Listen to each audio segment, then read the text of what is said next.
അവൻ കത്തിജ്വലിക്കുന്ന ഒരു വിളക്കായിരുന്നു. നമുക്കും ജ്വലിക്കുന്നൊരു വിളക്കായിട്ട് മാറാൻ സാധിക്കുന്നുണ്ടോ? അതിനുവേണ്ടിയാണ് കർത്താവ് നമ്മളെ വിളിച്ചിരിക്കുന്നത്. അതാണ് കർത്താവ് നമ്മളിൽ നിന്ന് ആഗ്രഹിക്കുന്നത്. 3 കാര്യങ്ങളാണ് ജ്വലിക്കുന്ന വിളക്കാകുമ്പോൾ നമ്മളുണ്ടാകാം. ആദ്യം പ്രകാശം നൽകുന്നു.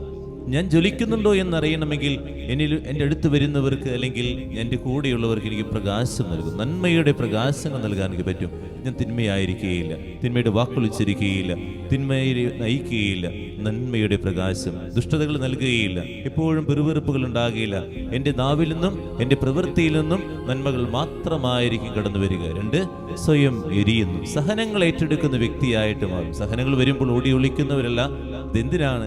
ദൈവത്തെ മഹത്വപ്പെടുത്താനുള്ളൊരു വഴിയാണെന്ന് അവർ മനസ്സിലാക്കി സ്വയം വിരിയുന്ന വ്യക്തികളായിട്ട്. അതാണ് വിളക്കിന്റെ ലക്ഷ്യമെന്ന് പറയുന്നത്. 3-മതായിട്ട് വിളക്ക് ആ പ്രകാശത്തെ കാണിക്കാൻ വേണ്ടിയല്ല, മറ്റൊരു വലിയൊരു പ്രകാശത്തെ കാണിക്കുന്നതിന് വേണ്ടിയാണ് ആ വിളക്ക് ജ്വലിക്കുന്നത്. അതെന്താണ്? കർത്താവാണ്. അതിനെനിക്ക് പറ്റുന്നുണ്ടോ എന്നുള്ളതാണ്. എൻ്റെ ജീവിതത്തിലൂടെ കർത്താവിനെ മഹത്വപ്പെടുത്തുന്ന കാര്യങ്ങൾ ചെയ്യാൻ എനിക്ക് പറ്റുന്നുണ്ട്. എന്നെ കണ്ടിട്ട്, എൻ്റെ വാക്ക് കണ്ടിട്ട് മറ്റുള്ളവർക്ക് ദൈവത്തെ കാണാൻ സാധിക്കുന്നുണ്ട്. അപ്പോഴാണ് ഞാനൊക്കെ വിളക്കായിട്ട് മാറുകയുള്ളൂ. അല്ലെങ്കിൽ ഞാൻ ജ്വലിക്കുന്നൊരു വിളക്കായിട്ട് മാറില്ല. ഈ മുമ്പിൽ ഞാൻ ചിന്തിക്കുന്നത് തന്നെയാണ് വിളക്കായിട്ട് മാറും. കത്തി ജ്വലിക്കുന്ന, ആർക്ക് വേണ്ടി? ദൈവത്തിന് വേണ്ടി കത്തി ജ്വലിക്കുന്നൊരു വിളക്കായി. പലപ്പോഴും നമ്മളൊക്കെ കരിതിരി കത്തുന്ന വിളക്കുകളായിട്ട് മാറുന്നുണ്ടോ? എൻ്റെ ഉള്ളിൽ തന്നെ പ്രകാശമില്ലാതെ ആവുമ്പോൾ ഇങ്ങനെ ആടി ഉലഞ്ഞുകൊണ്ടിരിക്കുക. എപ്പോൾ കെടുമെന്നാണ്. നമ്മൾ അങ്ങനെ കെടാൻ നിൽക്കുന്ന വിളക്കായിട്ട് മാറുന്നുണ്ടോ എന്ന് ചിന്തിച്ചു നോക്കാം.